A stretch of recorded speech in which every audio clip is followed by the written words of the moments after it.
TET previous పేపర్లో Telugu bits అయితే చూద్దాము. ఫస్ట్ బిట్ వచ్చి మనకి తన యందు సకిల భూతములందు నొకభంగి సమహితత్వంబున బరుగువాడు అన్న పద్యం ఉన్న గ్రంథం శ్రీమదాంధ్ర మహాభారతము, శ్రీమద్ రామాయణ కల్పవృక్షము, శ్రీమదాంధ్ర మహాభాగవతము, విజయ విలాసము.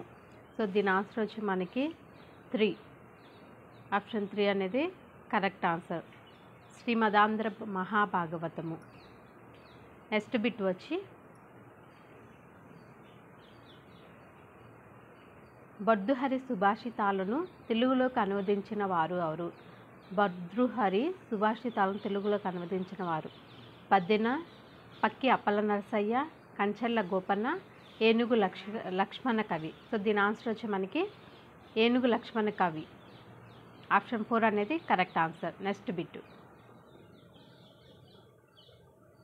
దాశరథి కృష్ణమాచార్యులకు ఆంధ్ర విశ్వవిద్యాలయం ప్రదానం చేసిన బిరుదు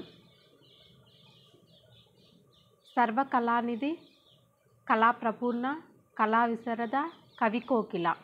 సో మనకి దీని ఆన్సర్ వచ్చి కళాప్రపూర్ణ. ఆప్షన్ 2 అనేది correct answer. Next bit next అయితే మనకి 34 నుంచి 39 వరకు ఉన్న క్వశ్చన్స్ అనేవి కింద పారాగ్రాఫ్ ఇచ్చారు. ఆ పారాగ్రాఫ్లోని క్వశ్చన్స్ ఇచ్చారనమాట. ఆ పారాగ్రాఫ్ ఏంటంటే, మాటలు వచ్చిన వాళ్ళం అందరం మాట్లాడుతున్నాం, రాత వచ్చిన వాళ్ళం అందరం రాస్తున్నాం. మాట్లాడే వాళ్ళలో కొందరికి మాటల మీద మంచి పట్టు ఒడుపు ఉంటాయి. ఒకే విషయాన్ని కొందరు చెబితే అతి మామూలుగా చప్పగా ఉంటుంది. మరికొందరు చెబితే చేతిలో పని ఉన్నా చెవి ఒగ్గి వింటాం. అంటే ఆ చెప్పే తీరులో మనం ఆకట్టుకునే విశేషం ఉందన్నమాట. ఆ మాటకారితనం కొందరికి చిన్నప్పటి నుంచే ఉంటుంది, మరికొందరికి తర్వాత అలవడుతుంది. మాటకారితనానికి రాతకారితనం ఎన్నటికీ తీసిపోదు. పైపెచ్చు అచ్చులోకి వచ్చేసి ఎక్కడెక్కడ వాళ్ళకో అందుతుంది. ఎన్నెన్ని ఏళ్ళైనా చెక్కు చెదరకుండా ఉంటుంది. గాలికి పోయేదానికన్నా కంటి ముందున్న దానికి మన్నిక ఎక్కువ కదా. నోటి మాటకు సాక్ష్యం లేకపోవచ్చు, కానీ రాత మాటకు తిరుగులేదు. అందువల్ల పేచీ పూచీలు లేకుండా చూసుకోవడమే కాకుండా పనిలో ఒబ్బడితనం, వంటకంలో రుచి పరిచి చూసుకోవాల్సి ఉంటుంది. శనగలు తిని చేయి కడిగేసుకున్నాను అన్నట్టు ఏ రచయిత సరిపెట్టుకోవడానికి అవకాశం లేదు. పాఠకులు చెయ్యి కడుక్కునే శ్రమ ఎందుకని శనగలు ముట్టుకోకనే పోవచ్చు. సో దీని మీద మనకైతే 34 నుంచి 39 వరకు క్వశ్చన్స్ ఇచ్చారు. అందులో ఫస్ట్ది వచ్చి మనకి కొందరికి మాటల మీద పట్టు ఒడుపు ఉంటాయి. ఈ వాక్యంలో పట్టు ఒడుపు అంటే పట్టుకొనడం, ముట్టుకొనడం, అధికారం, ముట్టడం, విడవడం, పట్టడం, విడవడం. సో దీని ఆన్సర్ వచ్చి మనకి అధికారం. ఆప్షన్ 2 అనమాట. ఆప్షన్ 2 అనేది కరెక్ట్ ఆన్సర్. నెక్స్ట్ బిట్ శనగలు తిని చెయ్యి కడిగేసుకున్నట్లు అనేది ఒక డాష్. శనగలు తిని చెయ్యి కడిగేసుకున్నట్లు అనేది ఒక సామెత. ఆప్షన్ 3 అనేది కరెక్ట్ ఆన్సర్. నెక్స్ట్ బిట్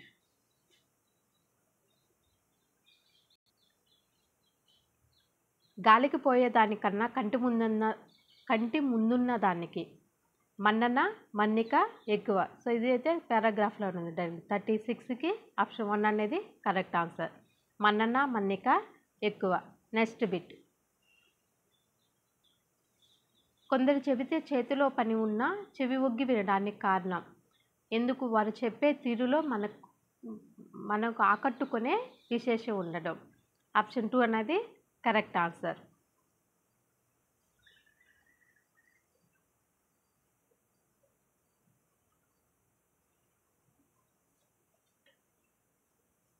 వారు చెప్పే తీరులో మనకు ఆకట్టుకునే విశేషం ఉండడం.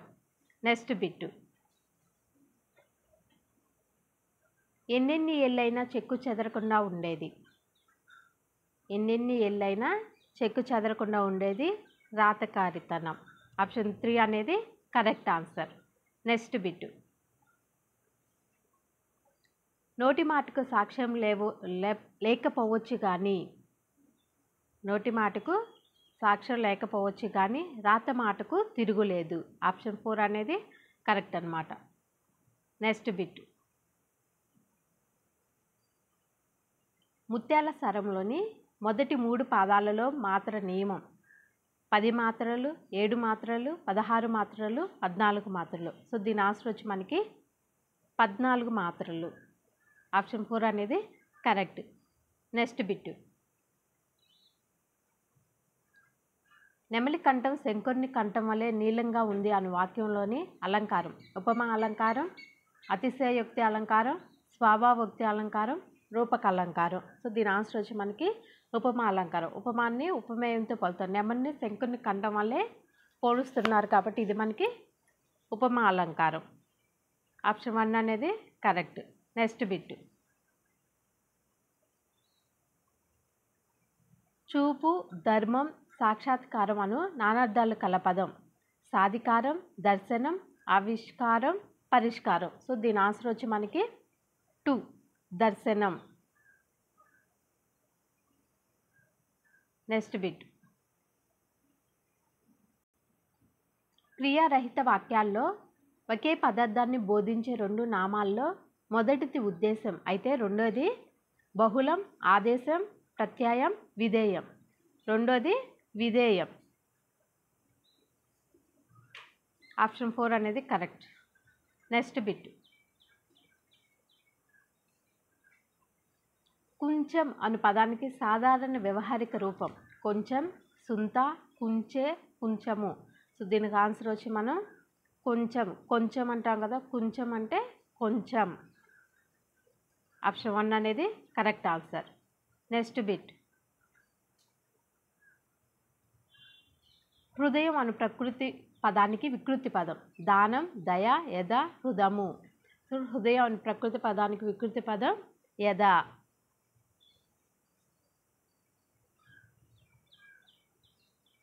ఆప్షన్ 3 అనేది correct answer. Next bit. Next మనకి ఒక పోయం ఇచ్చారు, పద్యం ఇచ్చారు. ఆ పద్యంలో 46 నుంచి 51 వరకు ఉన్నాయి. పద్యంలో ఇచ్చిన వాటికి ఆన్సర్లు అనమాట. కేదరాది సమస్త తీర్థములు కోర్కెం జూడ బోనెటికెన్ గాదా ముంగలి వారణాసి కడుపే కైలాస శైలము నీ పాద ధ్యానము సంభవించినప్పుడే భావింప జ్ఞాన లక్ష్మీ దారిద్ర్యులు గారే లోకుల కట శ్రీకాళహస్తీశ్వర. Next bit. అంగనము, ప్రాంగణము, మగవాళ్ళము అను పర్యాయ పదాలు గల పదం ముంగిలి, తీర్థము, కాలము, ప్రాకారము. సో దీని ఆన్సర్ వచ్చి మనకి ముంగిలి. ముంగిలి అనగా అంగనము, ప్రాంగణము, మగవాళ్ళము. Next bit. శ్రీకాళహస్తి అనగా సంపద, నాగము, హస్తము, సాలెపురుగు, పాము, ఏనుగు, లక్ష్మి, పాము, చేయి, సరస్వతి, ఏనుగు, నాగము. సో దీని ఆన్సర్ వచ్చి మనకు సాలెపురుగు, పాము, ఏనుగు. శ్రీకాళహస్తి అనగా సాలెపురుగు, పాము, ఏనుగు. Next bit. కడుపు అనే పదానికి కవి పోలిక చెప్పినది. కడుపు అనే పదానికి కవి పోలిక చెప్పినది వారణాసి, శ్రీకాళహస్తి, కైలాస శైలము, అజ్ఞాన లక్ష్మి. సో దీనికి ఆన్సర్ వచ్చి కైలాస శైలము. Next bit. ఈ పద్యం రాసినది శ్రీనాథుడు, నన్నెచోడుడు, పాల్కుర్కి సోమనాథుడు, దూర్జిటి. సో శ్రీకాళహస్తీశ్వర శతకం రాసింది దూర్జిటి. ఆప్షన్ 4 అనేది కరెక్ట్ ఆన్సర్. Next bit. కోరికలు తీరడానికి పోనవసరం లేదని కవి భావించినది కేదరాది తీర్థములు, కాశీ ప్రయాగాలు, వారణాసి, కైలాస శైలము. సో దీని ఆన్సర్ వచ్చి కేదరాది తీర్థములు. Next bit. లోకులు అజ్ఞాన లక్ష్మి దారిద్ర్యులయ్యే సందర్భం శ్రీకాళహస్తికి వెళ్ళినప్పుడు, కేదారాన్ని దర్శించినప్పుడు, కైలాసాన్ని చేరినప్పుడు, శివపాద ధ్యానం చేసినప్పుడు. దీని ఆన్సర్ వచ్చి మనకి శివపాద ధ్యానం చేసినప్పుడు. ఆప్షన్ 4 అనేది కరెక్ట్ ఆన్సర్. Next bit.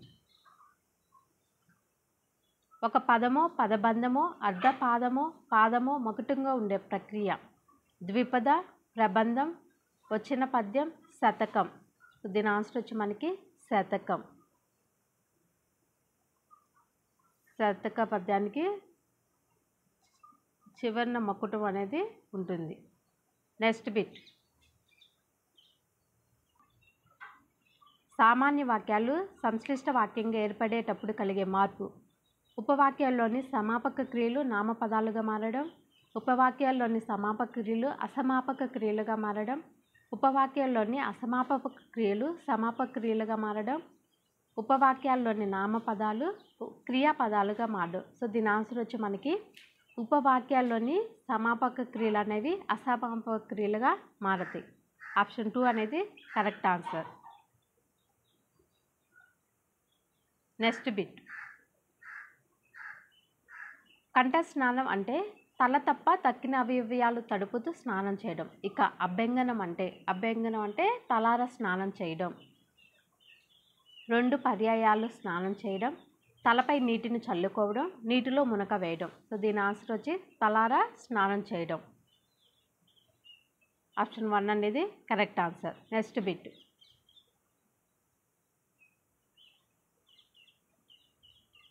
సాధారణంగా ఉక్త లేఖనాంశాన్ని 3 సార్లు చెప్పాలి. అలా మొదటిసారి చెప్పినప్పుడు విద్యార్థి చేయాల్సినది తప్పులు సరిచూసుకోవాలి, ఏకాగ్రతతో వినాలి, రాయాలి. సో దీని ఆన్సర్ వచ్చి మనకి ఏకాగ్రతతో వినాలి. Next bit. పఠన లేఖనాల్లో పఠనం శబ్దాంశం అని అంటారు. అయితే లేఖనం ప్రేరణాంశం, శబ్దాంశం, కారకాంశం, లక్షణాంశం. సో దీని ఆన్సర్ వచ్చి మనకి కారకాంశం. ఆప్షన్ 3 అనేది కరెక్ట్ ఆన్సర్. Next bit.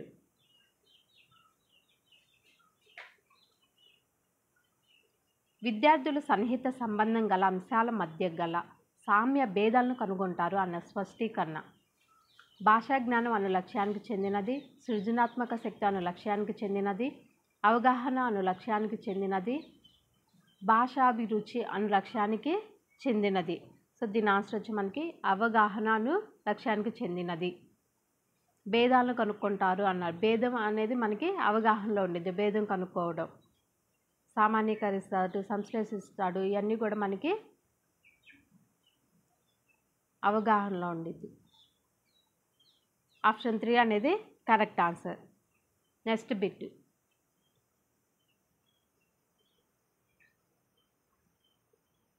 పద్య బోధనలో ఆదర్శ పఠనానంతరం విద్యార్థులు పద్యం యొక్క కేంద్ర భావాన్ని ఏ మేరకు గ్రహించారో తెలుసుకోవడానికి మీరు చేసేది పునర్విమర్శ, అర్థ సంగ్రహణం, తాత్పర్యం చెప్పించుట, స్థూలార్థ సంగ్రహణ.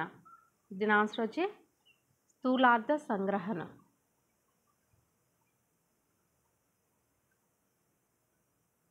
Next bit. సంవత్సరంలో విద్యార్థి అభ్యసించిన అన్ని అంశాలను మదింపు వేయుటకు మీరు అనుసరించే మూల్యాంకనం నిర్మాణాత్మక మూల్యాంకనం, పాఠ్యాంత మూల్యాంకనం, స్వయం మూల్యాంకనం, సమగ్ర మూల్యాంకనం. అన్ని అంశాలను మదింపు చేయుటకు ఉపయోగించే అలంకరం సమగ్ర మూల్యాంకనం. ఆప్షన్ 4 అనేది correct answer. Next bit.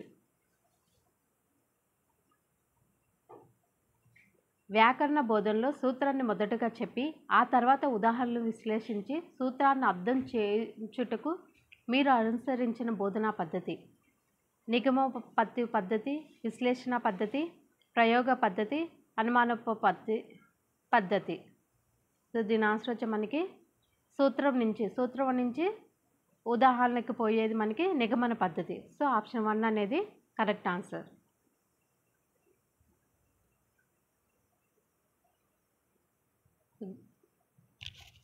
Video నచ్చితే కనుక లైక్ చేయండి. ఇలాంటి వీడియోల కోసం ఛానల్ అయితే సబ్స్క్రైబ్ చేసుకోండి. Thank you.